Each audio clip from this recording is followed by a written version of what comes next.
네, 정부가 화물연대 파업 대응책을 논의하기 위해서 윤석열 대통령 주재로 관계장관 회의를 열었죠. 조금 전 저희가 결과 브리핑 내용 전해드렸는데요. 취재 기자 연결을 해서 좀 더 자세히 정리해 보겠습니다. 정주희 기자 전해주시죠. 네, 정부는 주말인 오늘 용산 대통령실에서 윤 대통령 주재 관계장관 회의를 열었습니다. 화물연대 집단 운송 거부 사태로 시멘트에 이어 철강과 정유 업종 등의 피해가 커지자 피해 규모를 파악하고 후속 대책을 논의한 건데요. 추경호 부총리 겸 기획재정부 장관은 정부 합동 브리핑에서 철강, 정유, 석유화학에서 3조 원 정도 출하 차질이 발생했다며 정유와 철강 업종에도 업무 개시 명령을 발동할 재반의 준비를 완료했다고 밝혔습니다. 면밀한 모니터링을 통해 경제 위기 시 업무 개시 명령 발동에 즉각 착수할 계획이라면서 시점을 특정하진 않았다고 했습니다.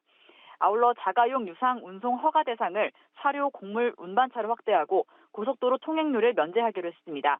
한편 공정위 현장 조사를 저지한 데 대해서는 강한 유감을 표한다며 경찰과 공동으로 재추진할 방침을 밝혔습니다. 업무 개시 명령 미이행 종사자에 대해 강력한 행정처분을 실시하겠다며 업무 복귀 거부자와 방조 교사자는 전원 사법 처리할 것이라고 말했습니다. 폭행과 협박, 화물 차량 손괴 등에 대해서는 현행범 체포 등 엄정한 사법 조치를 하겠다고 경고했습니다.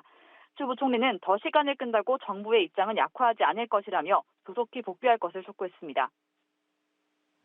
네, 윤석열 대통령도 이와 관련해서 강경한 원칙적인 입장을 이어갔죠.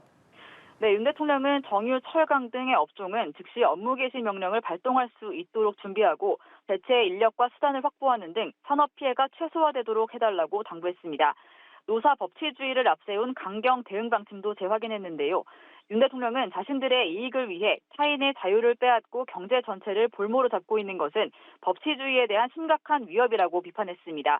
그러면서 조직적 불법, 폭력 행위에 대해서는 법과 원칙에 따라 그에 상응하는 책임을 끝까지 묻겠다고 했습니다. 특히 정상 운행을 방해하는 폭력과 불법 행위는 끝까지 추적해서 처벌하고 정상 운행을 하는 운전자와 업무에 복귀하는 운전자들에 대해서는 정부가 책임지고 보호해야 한다고 강조했습니다. 6일로 예정돼 있는 민노총 총파업 예고에 대해서는 근로자의 권익을 대변하는 것이 아니라 정치 파업으로 볼 수밖에 없다며 철저한 대비를 지시했습니다. 지금까지 대통령실에서 전해드렸습니다.